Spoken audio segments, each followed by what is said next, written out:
অনুপ্রবেশের অভিযোগে গ্রেফতার হয়েছিল এক বাংলাদেশি। সেই বাংলাদেশিকে হাসপাতালে নিয়ে যাওয়ার পথে বাংলাদেশি সিভিক ভলান্টিয়ারকে ধাক্কা মেরে পালালো। কথা বলবো প্রণবের সঙ্গে। প্রণব, যখন অনুপ্রবেশ নিয়ে তুঙ্গে রাজনৈতিক তরজা, আক্রমণ হচ্ছে একেবারে সংসদ থেকে, তখন সিভিক ভলান্টিয়ারকে দিয়ে হাসপাতালে নিয়ে করানো হলো এই অনুপ্রবেশে অভিযুক্ত রবি শেখকে। দেখো, শুধুমাত্র রবি শেখ না, আজকে গাড়িতে করে 29 জনকে নিয়ে আসা হয়েছিল বিচারাধীন বন্দী, যারা বহরমপুর সংশোধনাগার থেকে মুর্শিদাবাদ মেডিকেল কলেজে।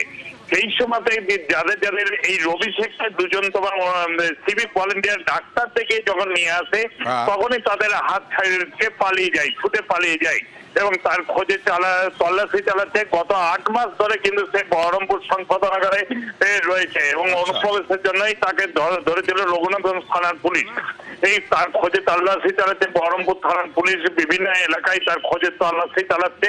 তবে পুলিশের দাবি যে তাকে শীঘ্রই তাকে গ্রেফতার করা হবে। তার খোঁজে গ্রেফতার করতে পারে কিনা। হাসপাতাল নিয়ে আসছে, তারপরে আপনার এখান থেকে পলাইছে, হাসপাতাল থেকে বার করার সময় তারপরে পলাইছে। ওকে বাংলাদেশি? হ্যাঁ, বাংলাদেশি ছিল। কতদিন ধরে ছিল? ও ছিল প্রায় আপনার 6 মাসের মতন ছিল, সাজা শেষ।